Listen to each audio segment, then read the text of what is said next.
Hey guys, tonight we wake up to the shriek of a goat stuck in a fence, the unmistakable scent of warm milk spilled across your only clean apron, and the realization that you're about to accidentally revolutionize cheese forever.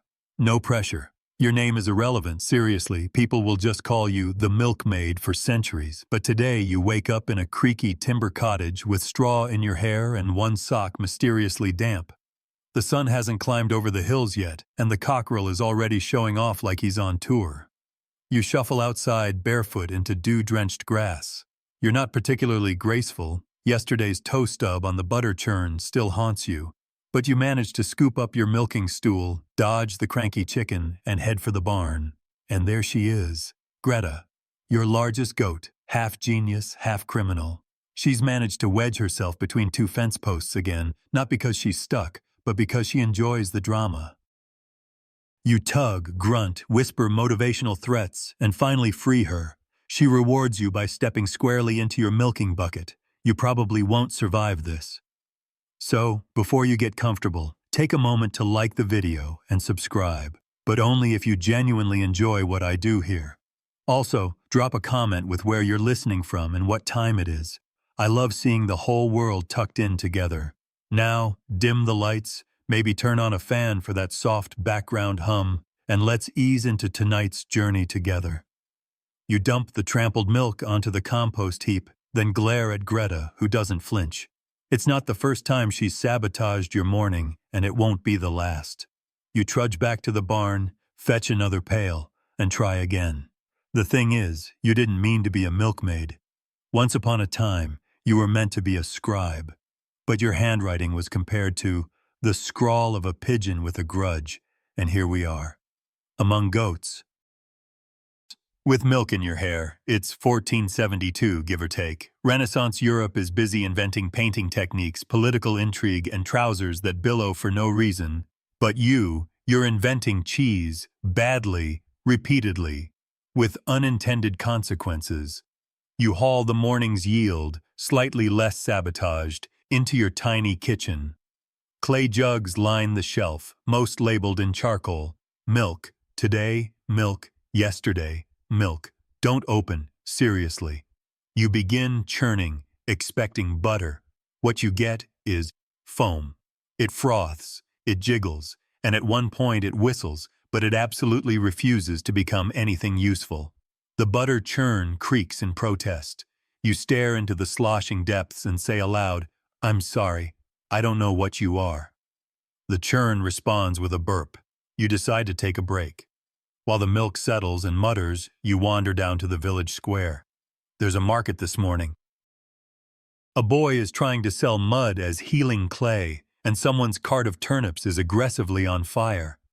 You nod at your neighbor, old Mother Brona, who sells herbs and suspicious gossip. She gestures at your apron. Milk again? You sigh. It's in everything. I'm beginning to suspect I've been cursed by a lactose ghost. She cackles, then leans in. You know, milk used to be sacred. Romans used to bathe in it. Some people still do, apparently. Can't imagine it's great for the drain. Historical fact.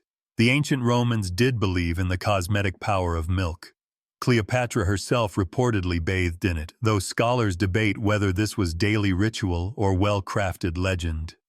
Back home, you crack open your first experiment of the week, a jug you left on the windowsill in a fit of forgetfulness. Inside, a wobbling lump surrounded by suspicious liquid. You poke it with a spoon. It winks at you. You feed it to the neighbor's cat.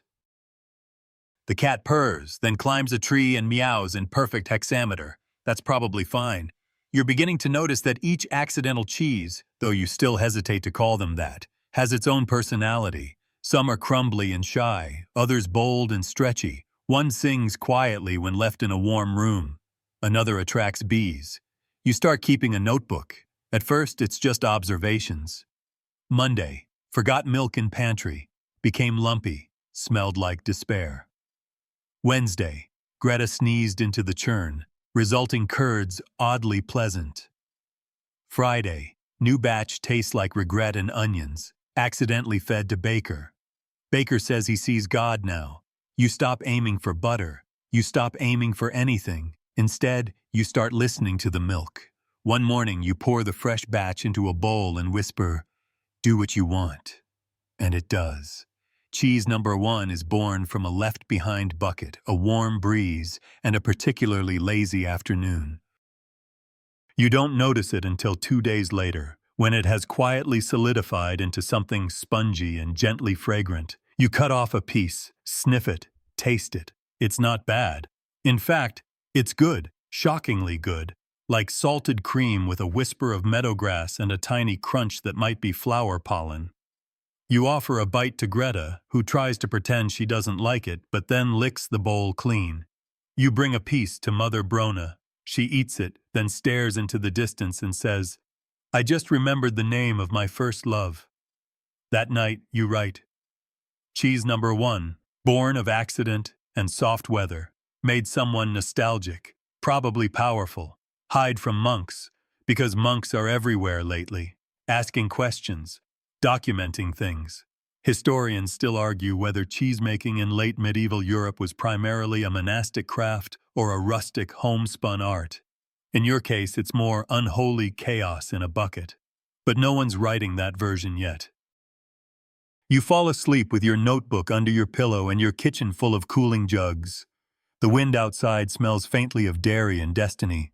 And you, barefoot in your tiny cottage, dreaming of cheeses that might taste like colors, well, you've just started. There are 46 left to go. By dawn, your dreams of creamy landscapes and talking goats have dissolved into the reality of wet hay and Greta bleeding at the door like she's auditioning for Hamlet. You groan, drag yourself out of bed, and remember 2 things in rapid succession. 1, you left a pan of something milky on the stove all night, and 2, you forgot to tell your cousin not to use that same stove for boiling turnip stew. What greets you in the pan is a confusing truce between dairy and root vegetable, a pale mass with faint violet streaks and the faint haunting aroma of feet dipped in nutmeg. Naturally, you taste it. It's bold, not good, but bold. You scoop the half-congealed mass into a bowl, label it "not cheese," maybe soap, and place it next to the other semi-failures on your increasingly cluttered kitchen shelf. Still, you're not discouraged, mostly because you've moved well past reason and into the "let's see what the milk wants" phase of your culinary career. You begin your morning butter churn with a little more optimism and a lot more caution. The process is hypnotic. Plunge, swirl, slosh, repeat. But today, nothing is behaving. The milk sloshes defiantly. The cream refuses to separate. It's like the churn is punishing you for your recent disloyalty to butter. You pause and peer inside. Foam. So much foam. You jab it with the paddle. It sighs. You could swear it also whispers, "Again." It's not butter. It's not yogurt. It's not even that weird halfway sludge from last Thursday. It's something new.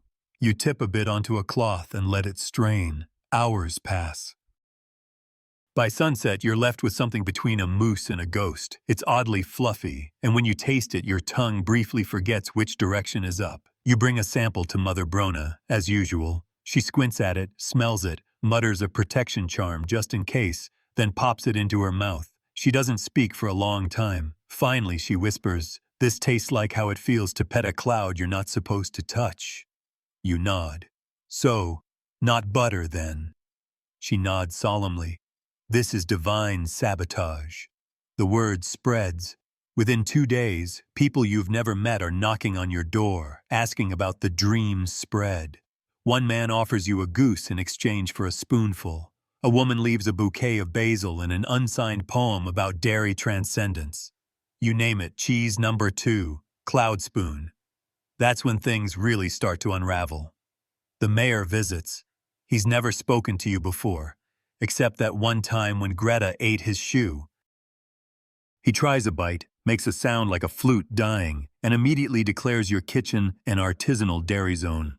Whatever that means, you're given permission to sell your creations at the market. Well, technically you were already allowed, but now it's official, which comes with a piece of parchment and unwanted attention from the town scribe, who insists on recording your measurements.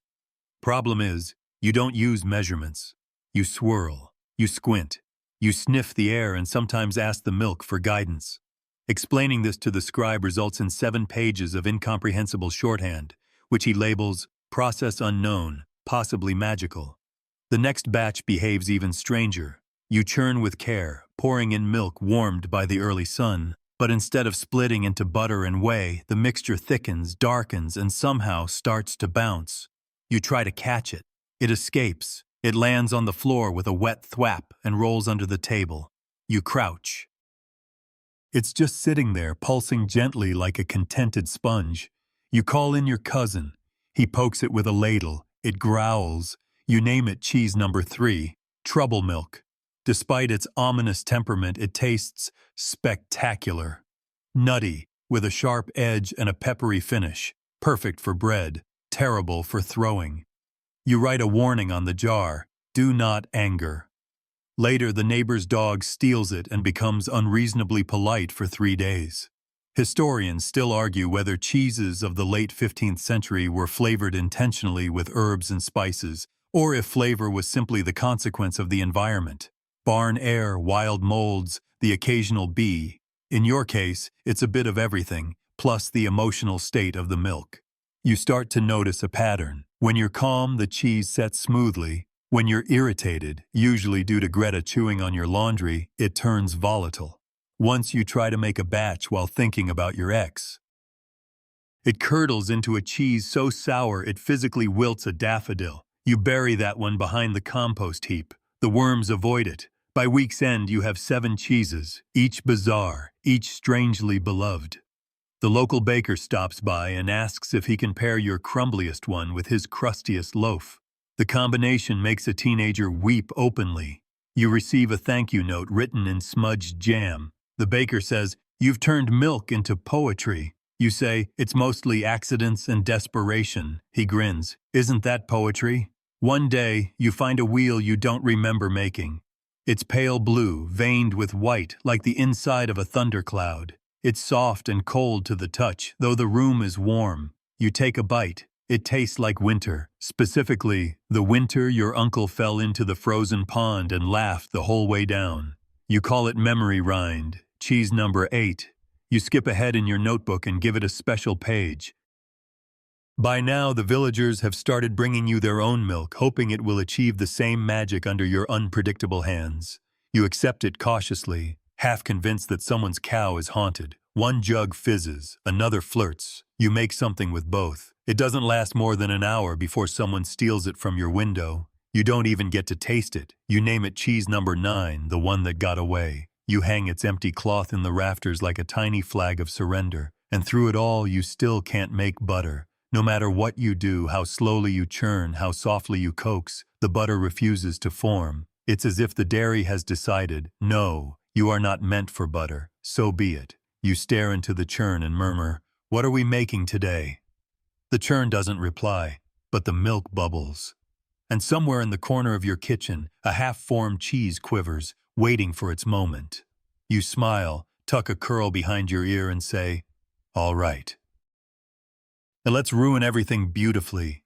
So there it is, sitting on your windowsill like it belongs. An accident, a mistake, a curdled mutiny in a ceramic bowl. You didn't mean to leave the bucket in the pantry. Honestly, you forgot you even had a pantry until you went looking for that missing broom and found the smell instead. Warm milk, days old, forgotten. You expected rot. You got cheese number 1. It doesn't look promising at first. The top is slick with a translucent skin, and the surface beneath shudders slightly when touched, like it's holding its breath.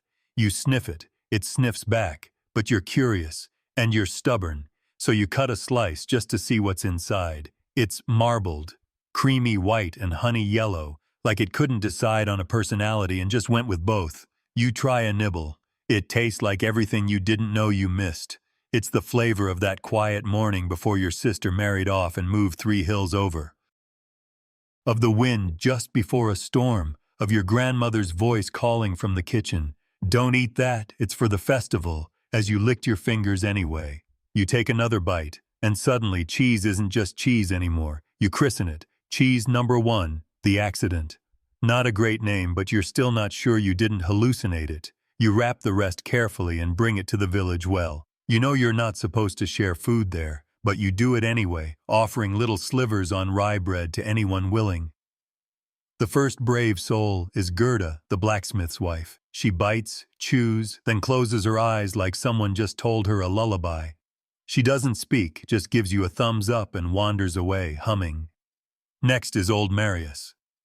He's famously suspicious of anything that doesn't taste like boiled cabbage, but he tries it, frowns thoughtfully and mutters, "This would have fixed my second marriage."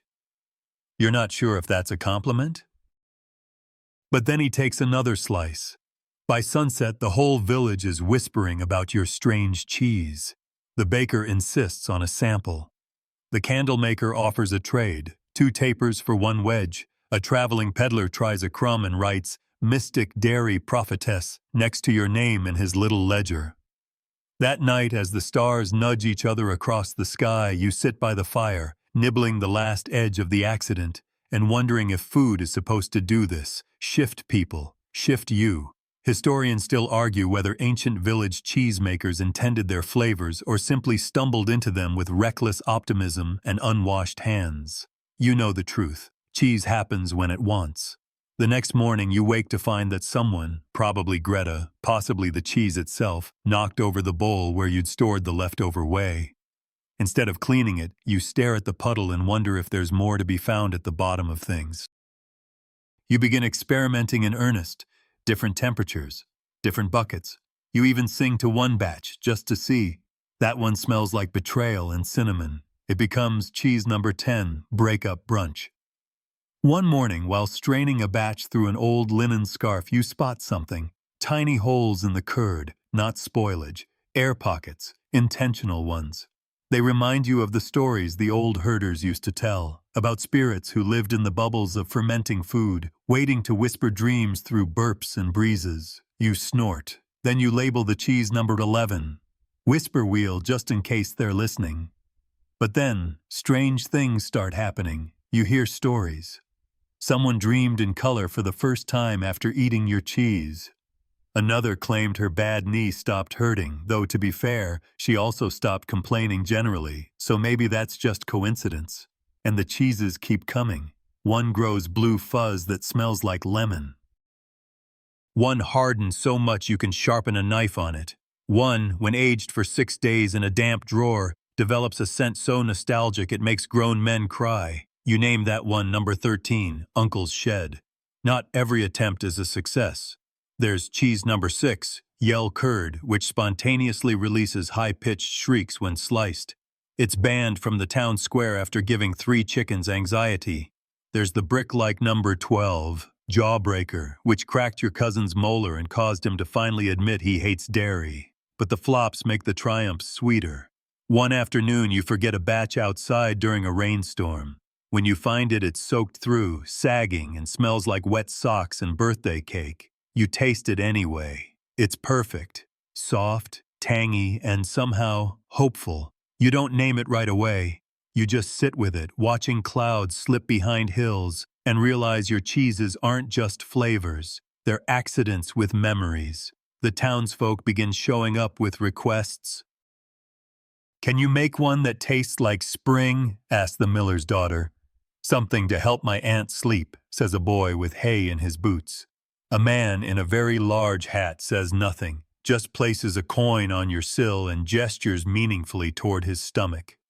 You do your best. Cheese number 15.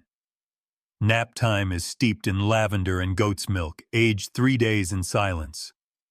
People say it works. You catch one woman falling asleep while chewing, and now you have a list. An actual parchment scroll, smudged with milk and scribbled ideas. One that melts at exactly candle heat. One that tastes like rain. One that tells a joke if you listen closely. The village scribe stops by again, hoping to document your methods. You explain that you mostly vibe with the dairy. He looks pained. Writes, "Improvisational food witch." It's not wrong. You still can't make butter. You've stopped trying. Butter is a straight line. Cheese is a maze you didn't know you were in, and now the walls are made of curds and nobody's complaining. Even Greta, the agent of chaos, seems calmer around the shelves of strange wheels and hunks. One evening, you find her curled up beside a cloth-wrapped round of cheese number 16, yet unnamed, but suspiciously moldy. You lean against the doorframe and wonder, not for the first time, what exactly you've started.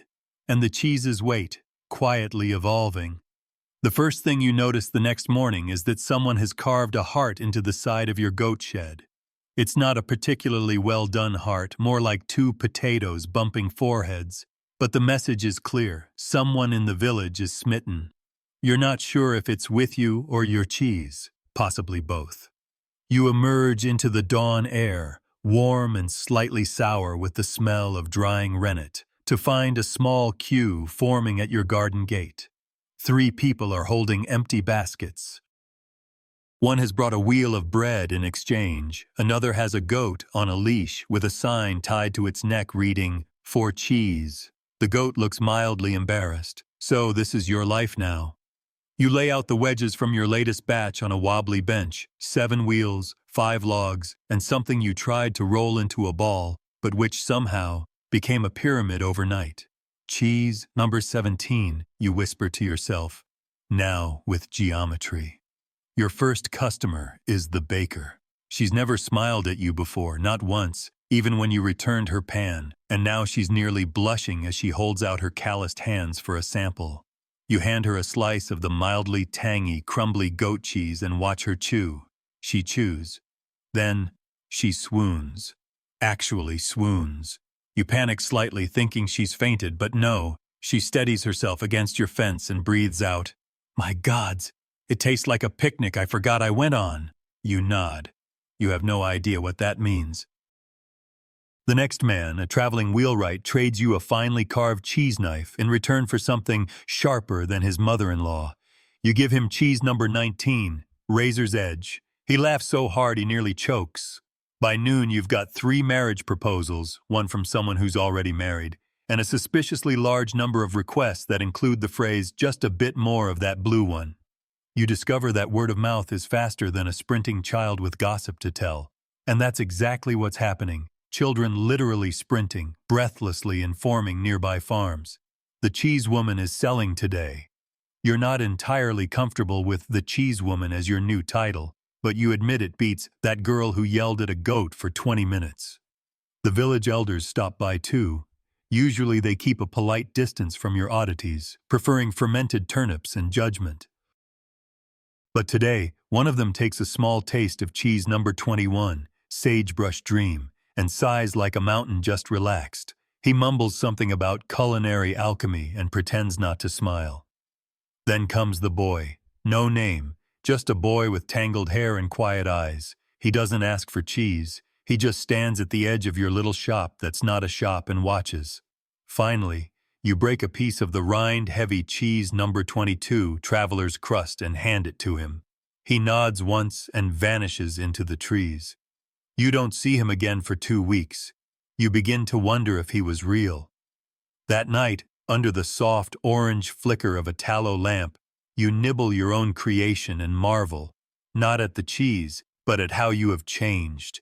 You used to worry about curds and clumps and wasting milk. Now you worry you'll never find enough clay pots to store the next round. The neighbors gossip, of course they do. Some claim you're being visited by dairy spirits. Others say you've made a pact with a forest witch. One bold farmer claims it's all just mold and storms off in a huff, only to return the next morning asking if he can try that one with the weird green line through it. You give him a slice. He eats it. He weeps. You don't ask why. Historians still argue whether cheese-making traditions in medieval villages were communal or fiercely guarded, whether secrets were shared across fences or buried with the maker's bones. In your case, you share everything except the one cheese you buried. Yes, you buried a cheese. It was cheese number 18. The mistake inside the mistake. You thought it would be funny to age it in a hollowed turnip. It was not. It hissed when you touched it. It is now under exactly 6 inches of dirt, watched carefully by Greta. Greta hasn't barked in 2 days. That concerns you more than the cheese. Back at the market, your cheese now appears next to salted fish, woven baskets, and once, hilariously, a homemade perfume stall, which closes early after people complain the scent smells like wet socks and butterfat. Your most surprising customer is the priest. He claims he only came for tithes, but you notice the way he eyes cheese number 5, holiest curd. You offer him a sample. He blesses it on instinct. You ask if that means it's sacred now. He doesn't answer, but the next Sunday's sermon features a long metaphor about the transformation of humble milk into divine sustenance.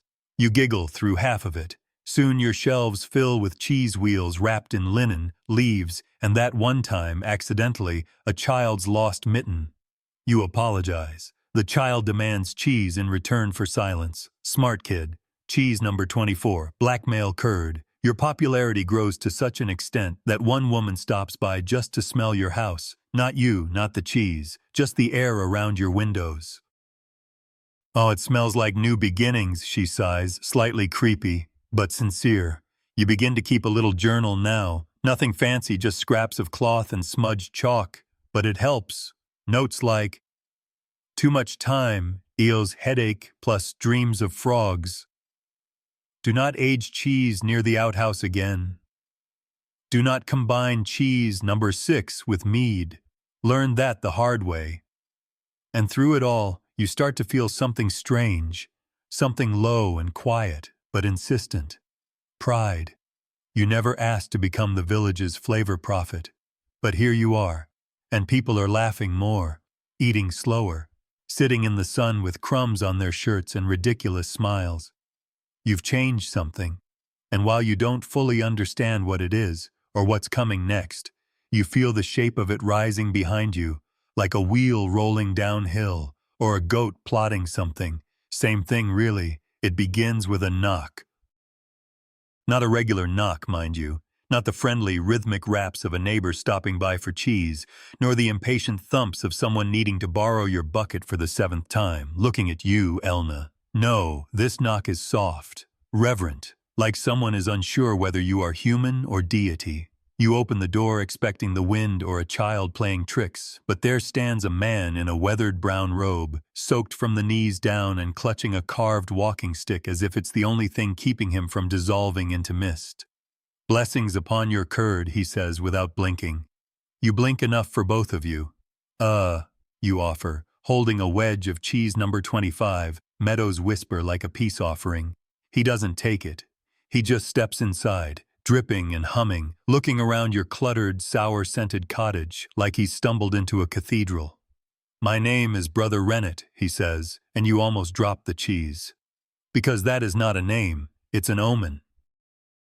He explains in a tone that makes it clear he's used to being interrupted by awe, that he is a monk of the perpetual brine, a wandering sect devoted to preserving the sacred alchemy of fermentation. You try not to laugh. You really do.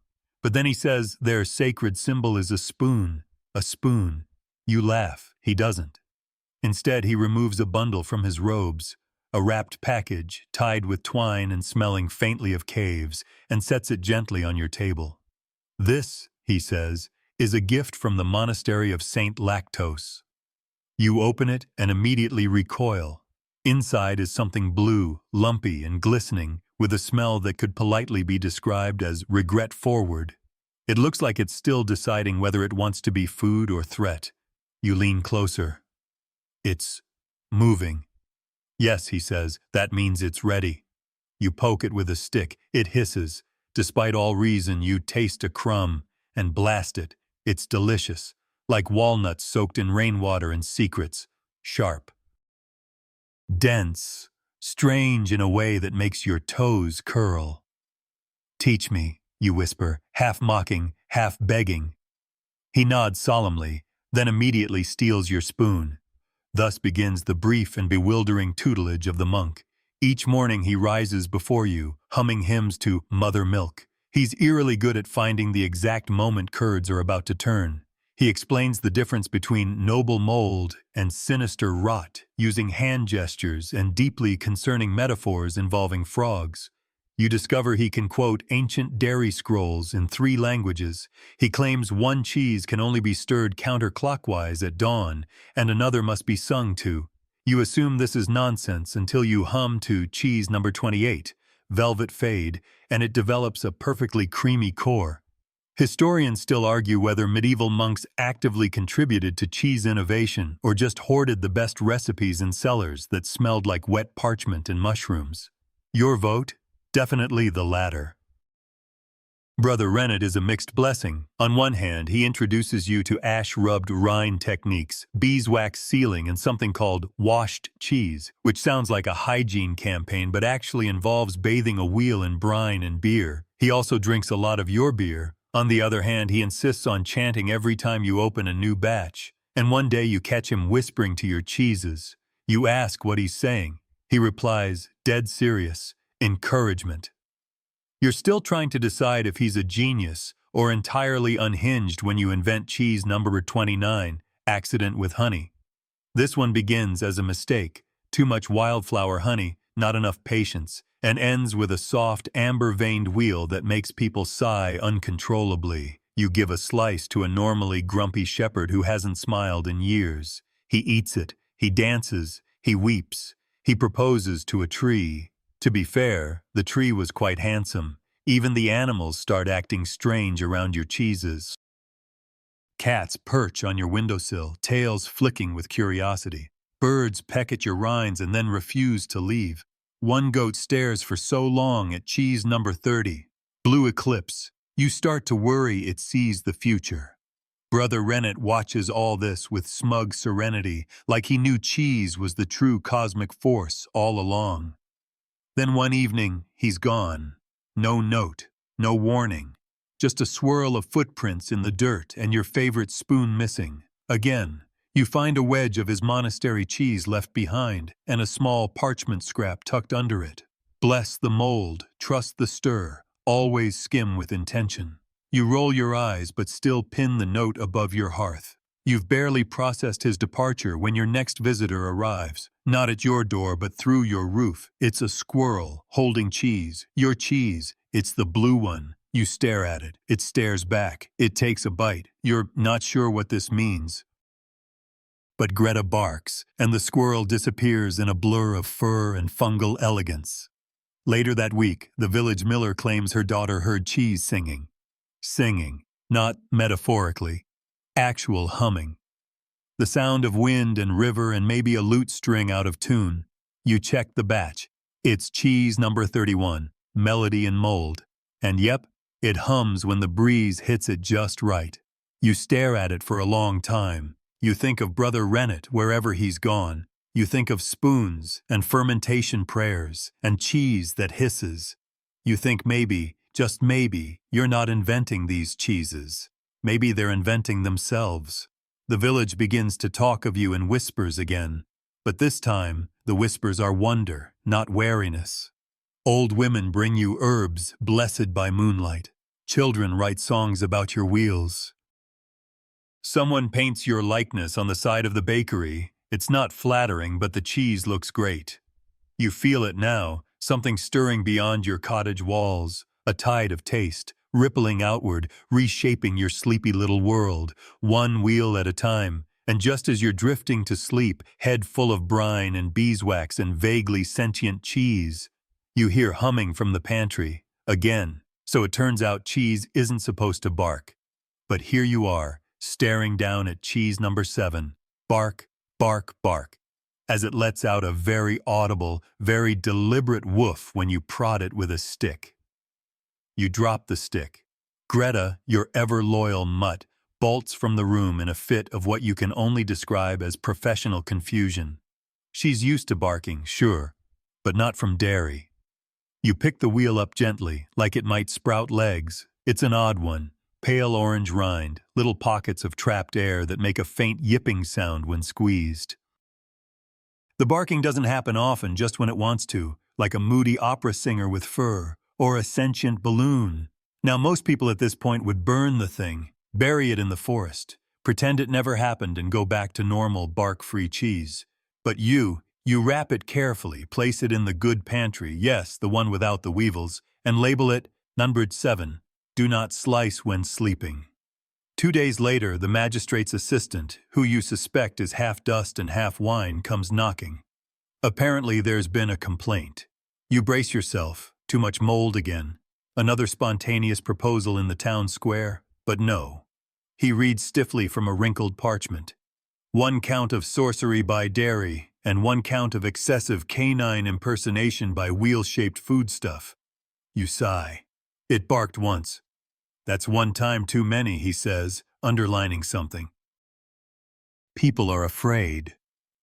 You offer him a slice of cheese number 9, farmer's foot, which is aggressively normal, bordering on boring.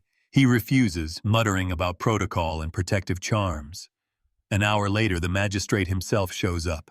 He's a rotund man with permanent eyebrows of suspicion and a mustache that likely saw battle. He steps into your cottage, sniffs the air once, and nearly faints. What is that smell? Cheese. That's not cheese, that's... He trails off, gesturing helplessly. That's a situation. He demands to see the offending wheel. You, with no better plan, produce cheese number 7, which behaves impeccably. It does not bark. It does not even whimper. It just sits there, quietly oozing dignity and lactose. You look at the magistrate. He looks at you. It barks, you whisper. I swear. He snorts.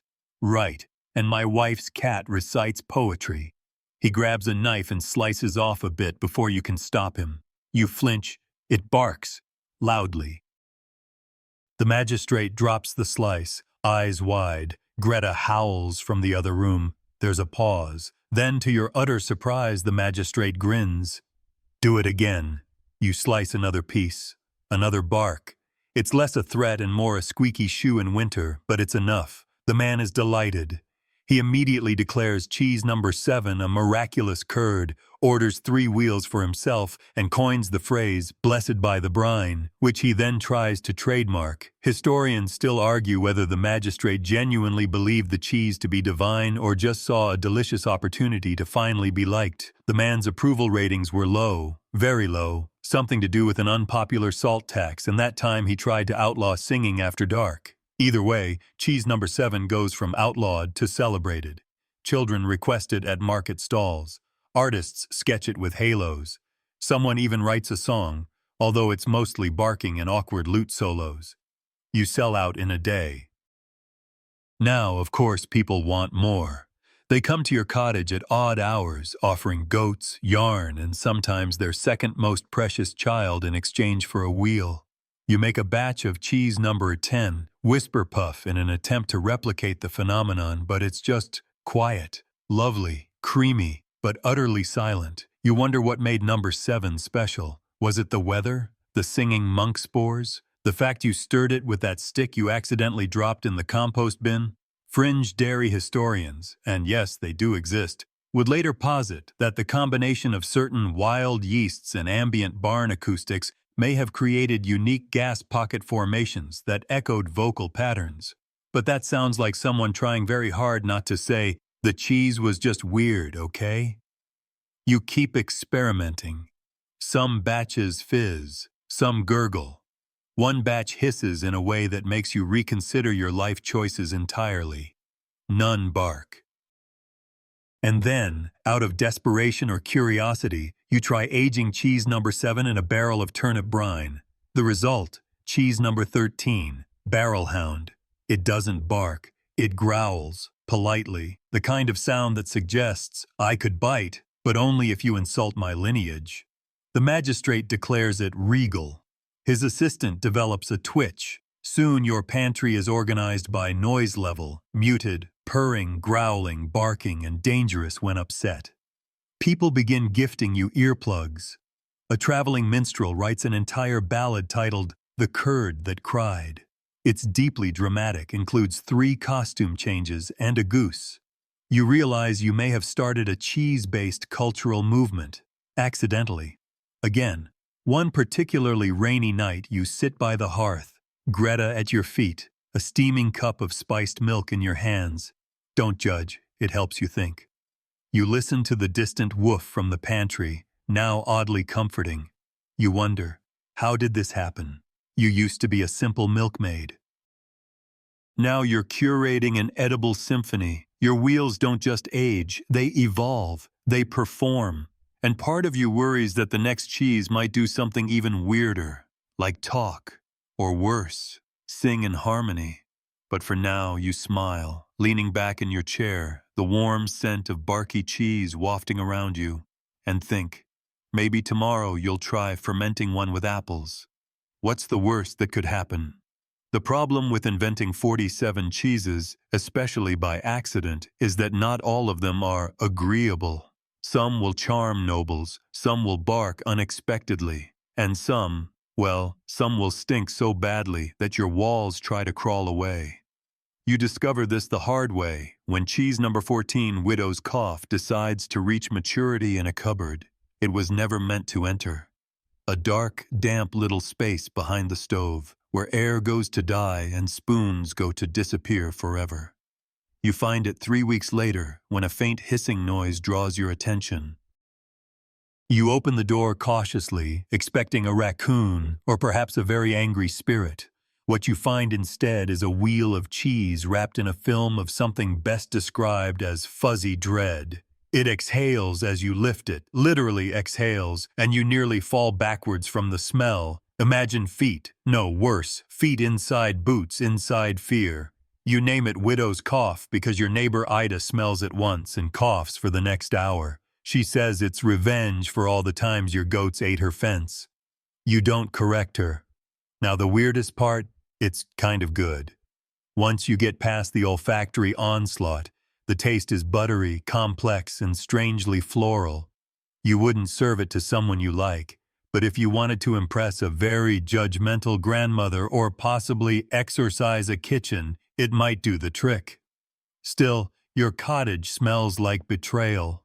So, with a heavy heart, you carry Widow's Cough down to the market, and this is where things get spicy. You see, the village market has rules, not many, mostly don't spit in the pickle barrel and don't challenge the blacksmith's daughter to arm wrestling unless you enjoy public humiliation. But now, there's a new rule, no cheese that offends the air. It's aimed squarely at you. Apparently, a wheel of cheese number 12, Moonbreath, caused a minor stampede last week when someone sliced it near the bread stall. A baker fainted into a crate of turnips. A chicken laid an egg 3 hours early. The market elders, yes, that's a thing, held an emergency sniffing council and declared an olfactory curfew. Your cheeses are temporarily banned. You're told this by old Ma Silka, who sells herbs and gossip with equal enthusiasm. You're a marvel, dear, she says, stuffing dried thyme into your pocket like it's currency, but my nose hasn't forgiven you since cheese number 9. You protest. That one only smelled like regret. Regret and onions. The ruling stands.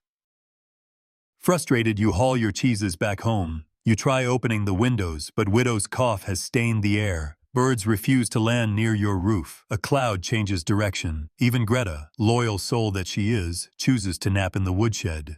So you do what any sensible, scent-shamed milkmaid would do. You call a meeting, by which you mean you bribe the local baker, the market elder, and the magistrate's assistant with free samples, non-barking, and lure them into your home. You light candles, you bake bread, you wear your least-stained apron. You explain that Widow's Cough is not a public menace. It's an acquired experience. They're unconvinced. The magistrate's assistant is already blotting his nose with a handkerchief soaked in lavender water. So you do the only thing left. You hand them a slice. There is silence. Then chewing. Then coughing. Then blinking. The baker, a man made entirely of flour and sarcasm, looks at you with wide, misty eyes. This tastes like thunder and bees, and I think I saw a memory I'd forgotten. The magistrate's assistant is sweating, but nodding slowly. The market elder looks mildly possessed, but very pleased. You win them over. On one condition, all further sales of the stinkier cheeses must take place outside the main square, specifically on the far hill by the goat pens, downwind of literally everything. They call it the pungent post.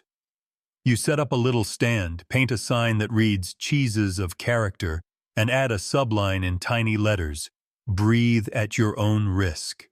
Surprisingly, business booms. It becomes a kind of dare.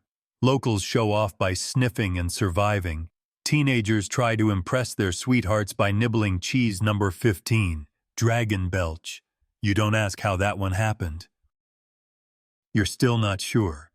Even a traveling poet comes by, declares widow's cough a gust of raw truth, and writes 17 verses about it, all of which rhyme with spleen. Still, it's not all glamour. You lose 2 delivery boys to fainting spells. 1 cow refuses to give milk near your house. Your aunt writes a letter begging you to return to normal milkmaid things like spinning wool and not corrupting dairy into sentient nightmares. But you're proud, because this is your chaos, your stink, your legacy. Historians still argue whether the pungent post was an early form of sensory performance art or just the result of mild culinary hubris combined with a suspiciously warm pantry. Some say you accidentally birthed the first fermented cult. Others claim you were simply the village eccentric with excellent timing and too much free milk. You know the truth. You were just curious and possibly a little bored. And cheese, well, cheese rewarded you. Even if it did smell like anxiety sometimes. As you sit on your front stoop that evening, watching the sunset paint the fields gold, a faint breeze carries a whiff of dragon belch across your face. You smile. Greta snorts and rolls over. You've made something unforgettable, something bold, something you can only open with the windows very wide. You never meant to go royal. You were perfectly content with your hilltop cheese stand, your goat named Greta, and your rapidly growing collection of wheels, rinds, and experiments that possibly violate at least one law of physics. But when cheese numbered 18, Courtly Crumble accidentally makes it into a traveling merchant's cart, right next to his dried pears and suspiciously discounted silks, your quiet dairy empire takes a dramatic turn. Because that merchant, he was on his way to the castle, and that cheese, it ends up in front of His Royal Highness Prince Ludolf the digestively sensitive at exactly the wrong or right moment. The prince, bored out of his over-powdered skull during a 3-hour diplomatic lunch, reaches for what he assumes is a familiar wedge of aged sheep's milk Gouda. What he gets instead is something you'd stored in beeswax, forgotten behind the fireplace for 2 months, and wrapped with rosemary just to see what happens. Courtly Crumble crumbles beautifully. So does the prince, but in a good way, sort of. Because 5 minutes after eating your cheese, Prince Ludolf is weeping openly at the banquet table. He declares he can taste the ache of his childhood pony's death and the sound of snowflakes hitting a velvet curtain. He commissions a tapestry on the spot. Unfortunately, the Duke of Pickensthorpe is seated beside him. The Duke, a competitive eater and notorious braggart, takes this as a personal challenge and bites into the largest slice available. And 5 minutes after that, the Duke is being carried out by 6 footmen after an attack of what the court physician calls joy-induced intestinal rebellion. Your cheese has now caused both emotional transcendence and dangerous flatulence in front of everyone. This, naturally, makes you famous. The next morning, 2 guards arrive at your door with a scroll tied in purple ribbon. They knock twice, spook Greta, and nearly trip over your sign for cheese that shouldn't be. The scroll is from the Queen's steward. You are cordially summoned to Her Majesty's annual Table of Tastes, a culinary showcase meant to determine the most astonishing flavor currently known to the crown, which is a fancy way of saying, bring your cheese or else you panic a little. Your best cheese, cheese number 19, Whispering Wheel, is currently sulking after you tried to dust it with cinnamon. You can't use widow's cough again because the guards already looked mildly unwell after standing near your porch for 5 minutes. So you stay up all night by lantern light, humming lullabies to your curds and consulting an old herbal guide written entirely in rhymes and bad puns. By sunrise, you've got it. Cheese number 20, Blooming Blunder. It's floral, melty, and has just enough bite to feel like a secret you weren't supposed to hear. You pack it into a carved wooden box, kiss Greta on the nose, she ignores you, and set off for the castle wearing your cleanest smock and a hat that doesn't quite match. The castle is enormous. There are chandeliers bigger than your entire house. A man whose job appears to be just yelling announcements at pigeons. and a hallway lined entirely with tapestries depicting great royal meals, including one where someone appears to be choking on a beet. You are led to a long table filled with judges, nobles, and very serious food people. They are all staring at you. You are suddenly aware that your left shoe squeaks and your apron has a mysterious smear on it shaped suspiciously like Greta's nose. Still, you place blooming blunder on the silver platter they provide, slice it with the dagger you've borrowed from the ceremonial fruit guard, and wait. The first bite is taken by Lady Grimsdaughter, whose face has not shown emotion since 1347. She chews, she blinks, she weeps. Then she asks you if the cheese contains forgiveness. You say, only a little time. The crowd erupts. The queen herself, elegant and mildly terrifying in a gown shaped like a meringue, requests a second piece. She closes her eyes. She smiles. Then she asks if she can keep the rest. You agree, obviously. And just like that, you're officially named the Royal Cheese Mistress. You're given a small medallion, a modest stipend, and, more importantly, a personal cow named Horace who apparently understands 3 commands and likes to hum when brushed. You return to your village a legend. The magistrate greets you with mild applause. The bakers look vaguely envious. Greta snorts once, and then goes back to eating someone's laundry. Even the children sing a new rhyme. There once was a maid with a goat and a churn, who made cheese so odd it made stomachs turn. But if you were brave and you gave it a bite, you might cry or explode, or both in one night. Historians still argue whether your invitation to court marked the rise of true peasant gastronomy, or was just an elaborate royal prank gone wonderfully right. Some suggest the court never intended to make you official, that you simply wandered in, dazzled them with dairy, and left before anyone could stop you. One fringe theory even claims courtly crumble was sentient and orchestrated its own rise to fame. You don't mind the speculation, because you now have your own corner at market again, front and center, no longer confined to the pungent post, though that stand is still doing well with the bolder tourists, and every now and then a royal carriage pulls up beside your stall. Out steps a footman with lace cuffs and a small velvet pouch, inside of which is always a handwritten note. Her Majesty inquires, "What has the milkmaid conjured this week?" You usually send something strange and lovely. Sometimes it sings, sometimes it glows, sometimes it just smells like rosemary and wrong decisions, but it's always yours. You're certain of one thing now: some cheeses have personalities. Take cheese number 23, for example, the singing curd. You didn't mean to make a cheese that sings. You were actually trying to develop a creamier version of cheese number 14, breakfast regret, which, despite the name, was popular with merchants who believed it helped them dream in color. But something happened that evening. Maybe it was the mist in the air. Maybe it was the wind that came from the east instead of the usual lazy southern breeze. Maybe it was because you accidentally used lavender honey instead of salt. You were half asleep when you wrapped the curd in cloth, muttered goodnight to the pot, and went to bed. And then, hours later, you awoke to humming. Soft, breathless, melancholy, like a lullaby being remembered underwater. You sat up in bed. You listened. There it was again, coming from the cupboard. You opened the door, and the curd, still wrapped, still resting in the woven basket, was humming, low and gentle, like someone sad about something they haven't lost yet. You didn't scream. You did, however, offer it a spoonful of wine, because that seemed polite. From then on, the cheese only sang during storms. Thunder seemed to inspire it. Rain, especially, gave it a mournful little warble that made the cats cry and the dog dig furiously under the rug. You named it cheese number 23, the singing curd, and put a polite little sign on it. Please do not tap. It sings when it's ready. And the village? Oh, the village lost its collective mind. Children gathered outside your windows when the sky turned gray. Elders asked if the cheese was an oracle. The baker swore he could hear it harmonize with his sourdough. One man claimed it predicted his divorce, but he was already on his 4th marriage and regularly talked to frogs, so no one took it too seriously. Still, the singing curd brought attention, more than you liked actually, because not long after, the clergy got involved. Yes, them. 3 monks from the monastery of unblemished palates, a group so serious they once excommunicated a fig, arrived in your village, hoods low, sandals muddy, scrolls at the ready.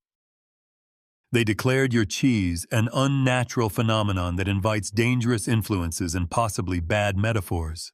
One monk tried to baptize it. The cheese responded with a 3-note sigh that made the man weep into his own beard. Another monk attempted to confiscate it for spiritual research. The cheese refused to be moved. Well, you refused, but the cheese did let out a defiant hum that caused the monk to faint into your laundry basket. Eventually, the monks left, muttering about auditory witchcraft and tone-deaf dairy, but not before leaving a sternly worded note on your door. Repent your recipes. You framed it. What followed was a period of both wonder and confusion, because cheese number 23 didn't just sing randomly anymore. It began responding to you. You'd be humming an old tune, maybe while stirring whey or brushing Horace the royal cow, and suddenly, the cheese would match your pitch, then go higher, then trail off like it was waiting for your chorus. You tried not to overthink it, but when you played it music on your neighbor's lute one night, just to see, it chirped along in what could only be described as haunting harmony. Historians still argue whether the singing curd was the result of microbial vibration, an unexplainable atmospheric phenomenon, or just really well-aged paranoia. You didn't care, because by now people were sending requests from neighboring villages. Some wanted to hear it. Others wanted to eat it. That last part was awkward. You couldn't bring yourself to cut it. Not after it started. Whistling. Not after it matched the tune of your mother's favorite harvest song. So you kept it in a bell jar, brushed with rosemary vapor, and updated the sign. Retired. No longer edible. Still emotionally available. Instead, you experimented with its cousins, cheese number 24, unsure yodel, cheese number 25, the minor note, and cheese number 26, siren's curd. Each one sang, but never quite like the original. One of them moaned slightly when moved, another only made noise when pointed at the moon. One just sounded like it was asking for directions. None of them sold well. Eventually you found a compromise, a light, creamy version of the singing curd that could still carry a tune, usually something resembling wind through barley, but wouldn't cause guests to spiral into nostalgic episodes. You called it Harmelody and sold it in small jars, topped with wax, each labeled with a warning, may evoke longing, consume responsibly. Of course, not everyone was charmed. Your uncle from the north visited once, tried a bite, and promptly declared your entire operation a threat to dairy decency. He left in a huff, but not before pocketing 2 wheels and humming a suspicious little tune on his way out. Still, the singing curd became part of the lore. Bards wrote songs about it. One street artist painted a portrait of you mid-hum, the cheese in a cradle, glowing faintly. And one evening, months later, a storm rolled in, the kind of storm that silences everything. No birdsong, no rustle, just the pressure of something ancient pressing against your windows. You lit a single candle, sat beside the jar, waited, and there it was, the singing curd. It hummed a tune you'd never heard before, low, slow, something that didn't belong to this century, maybe not even this world. You listened, you cried, then you laughed, and you whispered, "Okay, fine, you win." After that night, it never sang again. You didn't try to make another. But when the next harvest festival came around, you placed the jar on a velvet pillow, let people pass by. Some swore they heard it hum, some said it winked. One man proposed to it. It politely declined. You never asked for a cult, not even a little one. But here you are, sipping lukewarm barley tea at sunrise while 5 robed villagers chant something that sounds suspiciously like your name. Although, to be fair, they've added a few extra syllables, possibly for dramatic flair. It all starts with cheese number 29, the forgiving wheel. This one's mild, nutty, and inexplicably makes people feel better about their worst decisions. A few bites in, and suddenly no one's mad about the missing hay rake or that time someone's goat ate someone else's pants. Word spreads, and soon folks start asking you to bless the wheel before market day, as if you're imbuing it with dairy absolution. You try to explain gently that you're not a priest, shaman, or wheel whisperer. You just accidentally let it ferment too long in a damp barn beside some particularly mellow bees. They're not listening. They're bowing. And then comes cheese number 31, the velvet crumble, which crumbles into perfect little spiral shapes, like snail shells or galaxy swirls. A local shepherd claims it gave him prophetic dreams about the wheat harvest. His dreams were wrong, but very convincing. It snowballs. Within weeks, there's a small following of cheese devotees who gather outside your barn each morning to sing gentle hymns to your creations. They call themselves the Wayfarers. You don't know whether to be flattered or deeply concerned. One of them, a potter named Otto, presents you with a handmade icon, a statue of you, cradling a wheel of cheese like it's a divine baby. He sculpted it lovingly out of old churnstone and milk-glazed clay. You say thank you, then gently place it in your root cellar. The next day, they build an altar in your front garden. By the following week, they're leaving offerings: honey, figs, warm wool socks. You're not sure why, but you don't hate it. And then someone declares your name sacred and stops using vowels altogether when addressing you. Psst, I knew that Chiswell, one whispers. What? Vermed. And here's the weirdest part. It almost works. The Wayfarers are oddly peaceful. They sing, they garden, they wear matching tunics with stylized cheese wheels embroidered over the heart. You let them stay. Until, well, the statue. Because the root cellar where you stored the icon, it floods during a storm, just a little, but enough to melt the cheese glaze and cause the clay to slump, just slightly. By morning, it looks like the statue is smiling. The Wayfarers interpret this as a sign of divine approval. They bring out the statue and begin carrying it around the village, chanting, droning, ringing little cowbells. A few of them go barefoot to honor the ancient dairies of the soil. People start making cheese-shaped pendants. One woman knits you a cloak. You don't wear it, but you hang it in the barn, and it does keep the mice away, so thanks, Marwa. Things escalate quickly. They hold their first rind awakening ceremony in your backyard, complete with cheese tossing and interpretive curd dancing. Then someone starts writing down your sayings, which is tricky since most of what you say involves things like, don't leave way out in the sun unless you want to offend the gods of smell. Still, a parchment begins circulating titled, The Book of Mild Wisdoms. It includes quotes such as, let not the milk boil, for it turns sour on the proud. He who stirs the vat too soon churns only chaos. Blessed be the bloomy rind, for it hides the funk within. You consider moving, you really do. But then one morning, you wake to smoke. It's faint at first, just a hint of toasted something in the air. You think maybe someone's overcooked porridge, but no, it's the statue. It caught fire. No one knows how. Maybe someone lit a candle too close. Maybe the divine dairy had finally had enough. You run outside barefoot, grabbing a pail of rainwater, only to find half the Wayfarers already weeping around a smoldering pile of clay and steam. The statue collapses with a hiss and a pitiful squelch. Someone starts singing a dirge in D minor. Another starts writing the event into their scroll as the Great Meltening. That's it. You call a meeting. You sit them all down on wooden crates. You serve strong tea, and you speak clearly, slowly, with love. There is no cheese god. They gasp. There is no prophecy in the rind, no vision in the curd. I'm just a milkmaid with oddly humid storage conditions and a tendency to forget what she left under the linen. Silence. Then finally, someone, Adil again, nods. That's exactly what a cheese god would say. You almost throw your teacup. But eventually they get it. Mostly, the cult quietly dissolves over the next few weeks. Some move on to worship more reliable deities, like the river spirit who sort of helps with fishing.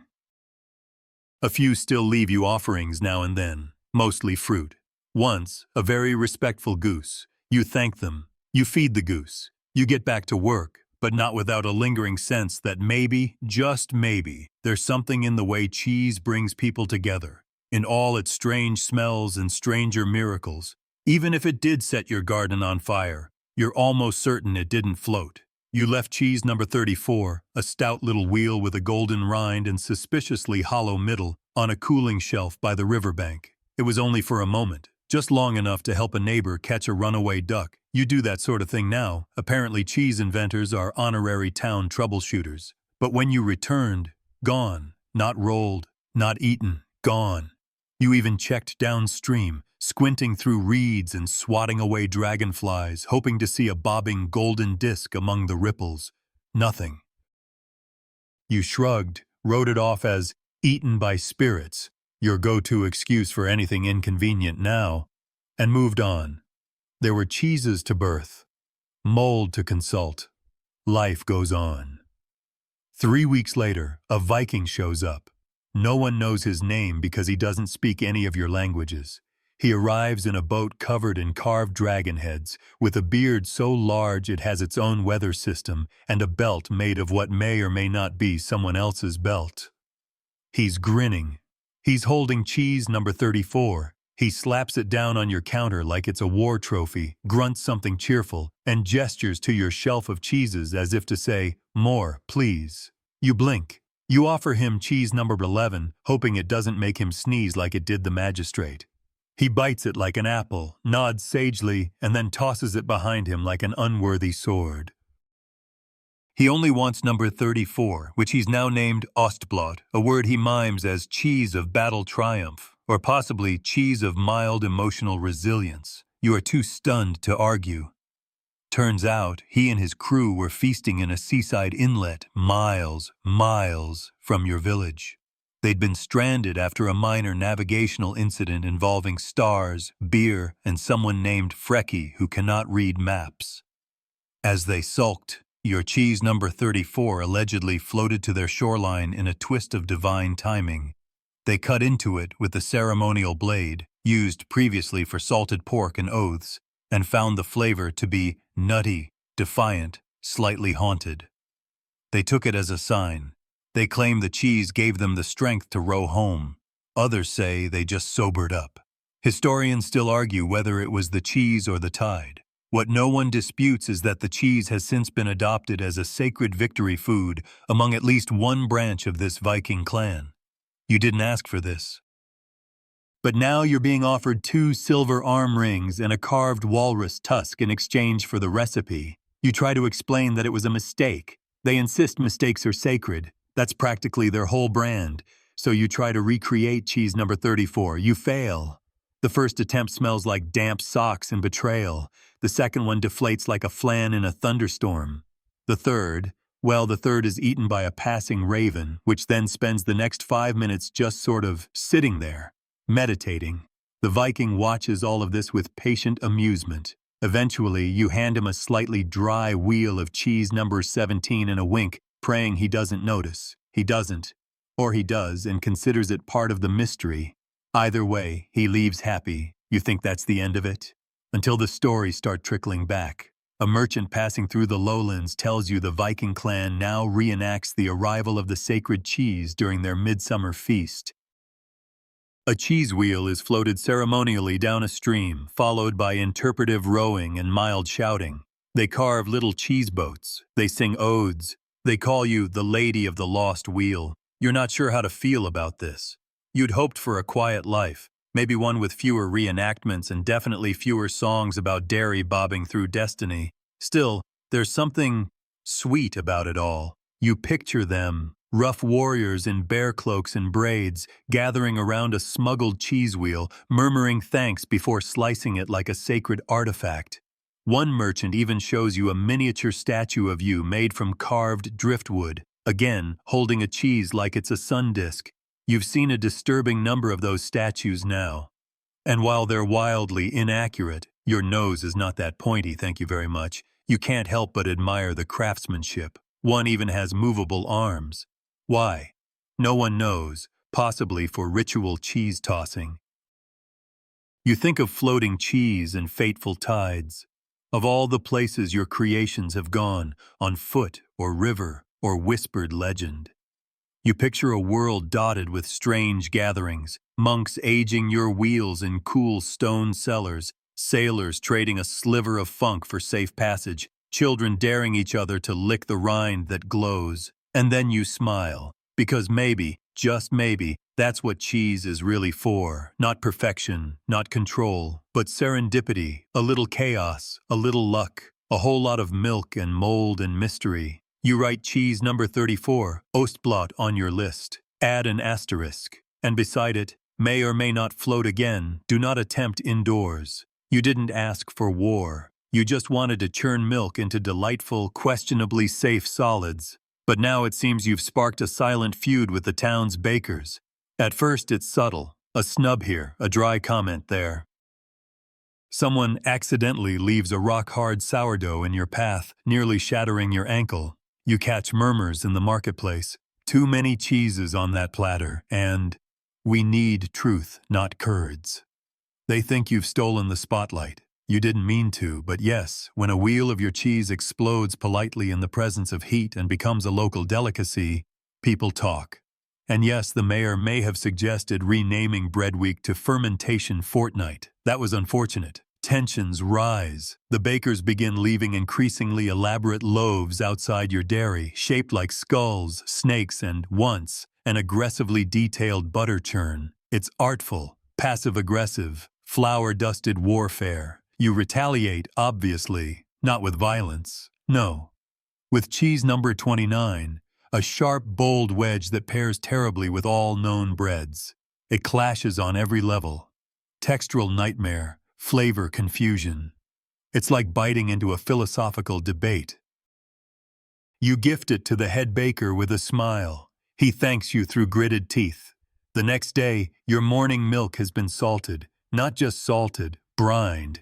Whoever did this had commitment and possibly access to a wheelbarrow of sea salt. You begin sleeping with one eye open and a cheese knife under your pillow, just in case. The feud escalates when cheese number 38 mysteriously disappears from your storeroom. It was still in early testing, a fluffy, springy cheese that smelled faintly of lemon zest and existential dread. The next day, you spot a suspiciously similar loaf at the bakery, stuffed with something very familiar. You storm in. The head baker shrugs. It's a coincidence, he says, brushing lemon crumbs from his apron. Historians still argue whether it was stolen or inspired. So you do the unthinkable. You host a tasting. You, the bakers, the mayor, the goat, because she never misses anything involving food. You present a series of experimental pairings, each more chaotic than the last. Cheese number 14 with cinnamon raisin. Cheese number 19 with onion rye. Cheese number 5 with something that claims to be banana bread but tastes like regret. The audience is skeptical at first, but then someone takes a second bite. Someone else moans. Someone else faints, in a good way. Probably. A baker gasps. It's beautiful, he whispers, crumbling a walnut scone into a blue-veined masterpiece. You lock eyes with the head baker. There is a long pause. Then solemnly he extends a roll. You smear it with cheese number 22, the creamy one that makes birds sing louder, and pass it back. He bites. He nods. A crumb rolls down his beard like a single tear of forgiveness. The feud is over. What begins next is something much stranger. Collaboration. You find yourself elbow-deep in sourdough starter while bakers cautiously stir curds under your guidance. There are arguments over yeast. Someone cries over a failed quiche hybrid. At one point, a new apprentice tries to toast a brie bun and sets his apron on fire. He's fine, a bit crispy. Together you invent marvels, cheddar croissants, milk skin muffins, a swirl of blue cheese and fig in braided brioche that the mayor immediately declares civic unity in edible form. You name it the peace loaf. A weekly market stall is set up, jointly manned by cheese folk and bread people alike. They argue, of course, about texture, about salt, about how much air is too much air in a loaf. But it's warm arguing now. Familiar. Yeasty. The goat becomes a symbol of the truce. She's painted on the new town banner, mid-bite, half cheese, half bun. One night, as you sip warm milk by the hearth, you think about how it started, a rivalry built on misunderstanding. and how, instead of declaring a winner, you kneaded together something new. Okay, that pun wasn't intentional, but now that it's out, you're definitely keeping it. You jot down a new cheese bread hybrid in your journal. You call it Crust Form 47. It may cause minor hallucinations. The mayor says that's a value add. The bakers still call you Milk Witch behind your back, but now it's affectionate. You've learned something important, that the line between competition and collaboration is often no thicker than a wheel of soft rind or the crust of a very misunderstood loaf. And sometimes, when you let your guard down and your cheeses mingle with their crumb, you get something unforgettable, even if it smells a little weird. It starts with a mouse, not a metaphorical one, a literal, snuffling, whiskered mouse with aspirations far beyond his size. He appears one cool morning as you open the door to your curing cave, darting across your foot like a furry lightning bolt. You shriek. The goat shrieks. Everyone pretends it didn't happen. You chase him with a ladle. He disappears behind a wheel of cheese number 12, the bloomy one with a rind that looks like someone's enchanted elbow.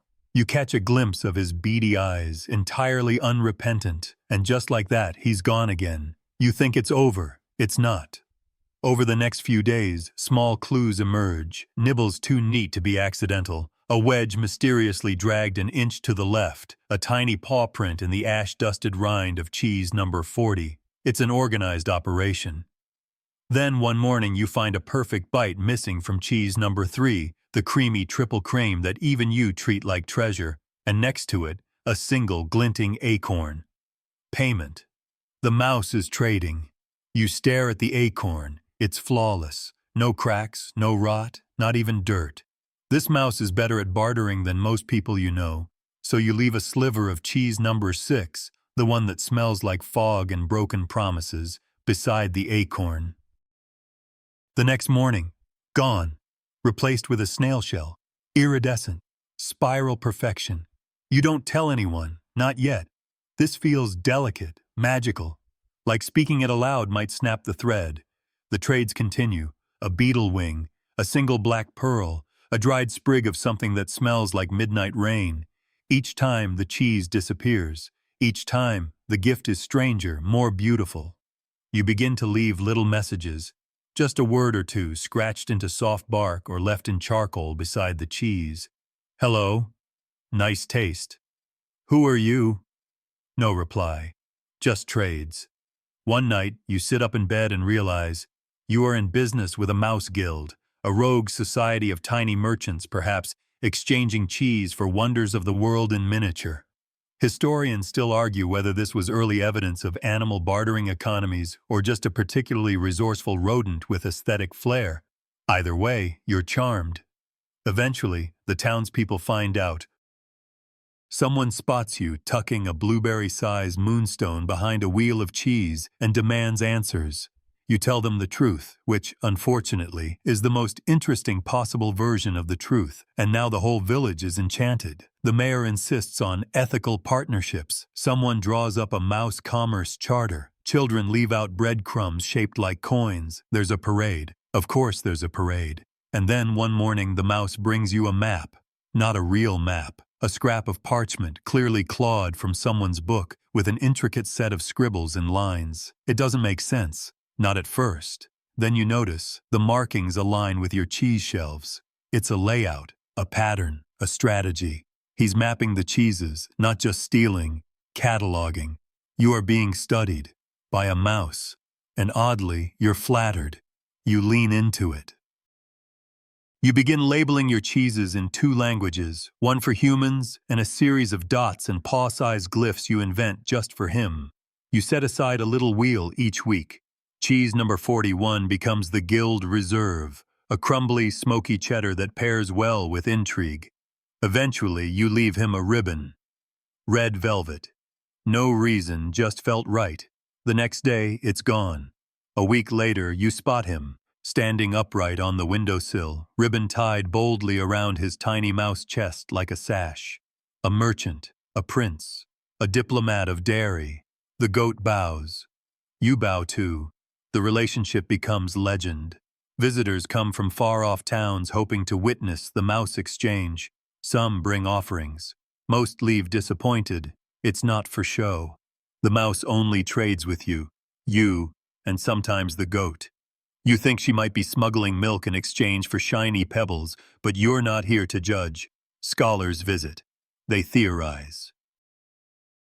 One insists the mouse is the reincarnated spirit of a cheese-loving monk. Another claims you've accidentally trained him with psychic cheese energy. You just shrug. You don't need to explain him. He just is. Eventually the trade's slow. The gifts stop. You find one last offering weeks later. A thimble filled with what smells like melted rain and moss. You tuck it in your pocket. A memory. A closing note. You never see him again. But sometimes, when you leave a particularly fine cheese to rest on the shelf, you pause. Just a moment, just in case. You write, Mouse Guild, honorary member in your cheese ledger, and beside it, may return. Prepare diplomatic wheel. Winter creeps in slowly, curling its cold fingers around your little hilltop dairy.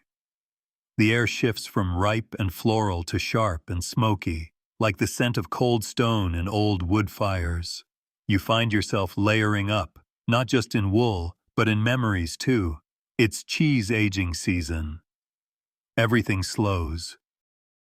The goats grow fluffier and lazier. Even your ambitious one, the one who once tried to climb the butter churn, is mostly just napping in the straw like a faintly judgmental pillow. You envy her. You're still making cheese, of course, always, but now it's different, quieter. You begin to make the deep cheeses, the long-haul kinds that take months to mature, the ones that sleep in darkness and change when no one's looking. There's something soothing about it. You can't rush cheese in 44. You can't force fermentation. You just wait and hope and rotate the wheels exactly 4 degrees every third day because apparently that matters.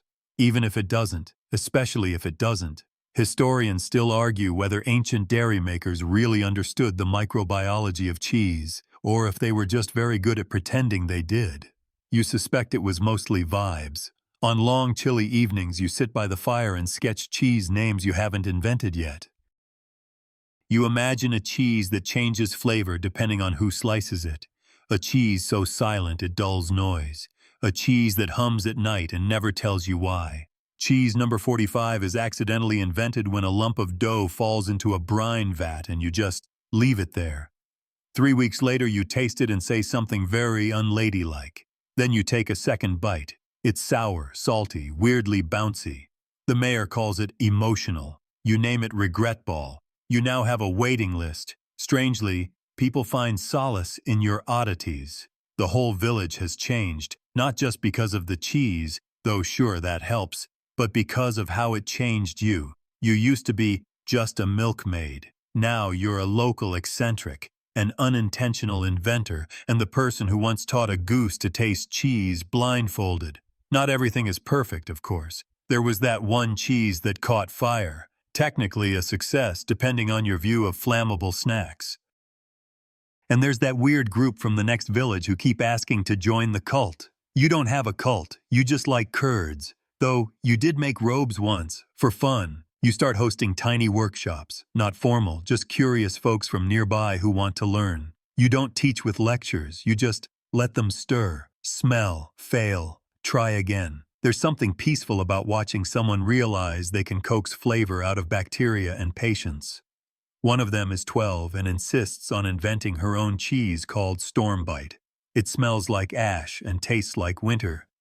You're not even mad. It's good. Another tries to use river clay as a rind seal. The cheese dissolves. He cries. You hand him a ladle and say, "Go again." You think about all the cheeses you've made, the 47 official ones, the dozen or so oopsies, the ones that went moldy in ways you didn't expect but didn't regret. Each one a story, a risk, a mistake that got better. Sometimes, as you sit in your curing cave, wrapped in a too long scarf and holding a wedge of cheese number 8 like a child, you hear footsteps. Not real ones, memories maybe, the people you've met, the goat, chewing rhythmically like she's judging your existential monologue, the mouse, possibly now king of some hidden pantry kingdom. You smile. You were never trying to be great or famous. You just wanted to do something that made sense in your hands even when nothing else did. And now look at you. Accidentally legendary. The mayor starts calling you Mistress of Maturation, which is very awkward and very flattering. You let it slide. You start writing a book. Not a recipe book. Those exist. Yours is weirder. Part dreams, part diary, part cheese philosophy. The cover is soft leather, and the title is just 47 Cheeses I Did Not Mean to Make. You illustrate it yourself. Badly. Stick figures with curds. A goat with sunglasses. A sketch of a bread loaf holding hands with a wedge of cheese. The last page just says, I'm still not done. You think about that a lot. That even with 47 cheeses and a parade and a mouse guild and a goat who once bit the mayor's hat, you're still not done. That there's always one more mistake waiting to become something wonderful. You open a letter one evening. It's sealed with wax and smells like almonds. A fancy guild in the capital has heard of you. They want to invite you to a symposium. You laugh for 5 minutes. Then you accept. You pack a crate of your weirdest cheeses. Cheese number 17, the one that sparkles faintly under candlelight. Cheese number 36, which might be haunted. And cheese number 9, which is just really good. You ride out with your goat in tow. Because what's a dairy woman without her sidekick? You don't know what awaits, but you do know this. No matter where you go, no matter what they say, you'll never stop letting things ferment until they surprise you. The symposium hall smells like cedar polish and distant skepticism. The city is everything you expected and absolutely nothing you were ready for. Stone towers, sharp hats, and a cheese guild with a judging panel so serious you'd think they were discussing national security instead of curds. You roll in with your goat and a half-melted wheel of cheese number 47 in a crate that used to be a baby cradle. Classy, confusing, entirely on brand. The room hushes as you enter. One judge immediately faints. Another stares at your glowing wedge with cautious awe. The last just raises a quill and mutters, "Proceed." You unwrap your final cheese slowly. Cheese number 47. It doesn't have a name. You're not even sure it wants one. It was a fluke, formed during a thunderstorm, aged in a collapsed barrel, and smeared with a rind you still suspect was part clay, part divine intervention. It smells like memory and honey and sharp regret. When you cut it, time seems to pause, literally. The grandfather clock in the hall chokes once, then stills. Everyone freezes, not with fear, just confusion. A pigeon outside hovers in midair. Someone sneezes, but the sound takes a full 5 seconds to arrive. You blink, slice another piece. Time resumes with a hiccup. The judges stare. You chew. The goat bleats. And slowly, carefully, the lead judge writes a single word on her scroll. Impossible. There's no award, no fanfare, just silence, and then a polite request that you never return without warning. You agree. You don't want to be famous. Not really. You just want to keep doing what you've always done. Wake up, spill something, and let the day carry you forward. One mistake at a time. Back home, the village has decorated your dairy. There are ribbons, tiny flags, and a cake shaped like a wheel of cheese numbered 13, the one that accidentally turned pink. You try not to cry. You fail. Someone hands you a towel. The goat eats the cake. It's fine. You throw the second festival of 47 cheeses. This time you actually remember to write things down. Sort of. You start labeling wheels with names like Midnight Waffle, Regret Deluxe, and the one that got warm. People visit from everywhere now, cities, farmlands, a ship from across the sea. A sailor claims he once found your cheese floating in a bottle. He gives it back. It's still edible. You thank him and offer him something fresher. The 12-year-old girl returns with her new creation. Stormbite 2. Even stormier. It makes your eyes water. It's amazing. One man proposes to you. Another proposes to the cheese. You politely decline both, especially the second. You make cheese number 48 by mistake. Of course you do. A child hands you a lemon and says, "Do something chaotic." You do. And it works. You're not done. You'll never be done. And somehow that's the most comforting thing of all. Historians still argue whether you meant to make any of this happen, or whether you just lived loudly, curdled often, and leaned into the weird. You know the answer, and you don't tell. The fire has burned low now. Outside, the goats sigh in their sleep, and the stars blink slowly overhead like they're chewing on distant thoughts. The cheeses slumber in their racks, aging in silence, wrapped in soft cloth and patient shadows. You stretch, slow and content. Your hands smell faintly of milk and wood smoke. Your feet are bare on the cool stone floor. Everything hums, the house, the air, your bones. Even time feels slower now, as if it too wants to rest. The wind sighs through the windows, rattling the shutters in a way that almost sounds like laughter. The goat snores softly. Somewhere behind the curing cave, something drips gently, a rhythm, like a heartbeat. You've come so far from spilled milk and broken churns. You've made a life out of chaos, accident after accident, transformed by kindness, humor, and the willingness to keep stirring even when things seem unsalvageable. You smile. Maybe you'll try a blue cheese next, or one with honey, or walnuts, or mushrooms you're not technically allowed to use, but not tonight. Tonight, you sleep, wrapped in wool, wrapped in memory, wrapped in a story no one else could have lived. So breathe deeply. Let the cheese dreams come. Let the air slow down around you, heavy and golden like melted butter on warm bread. You are safe. You are full. You are just beginning. And the world smells faintly of wonder,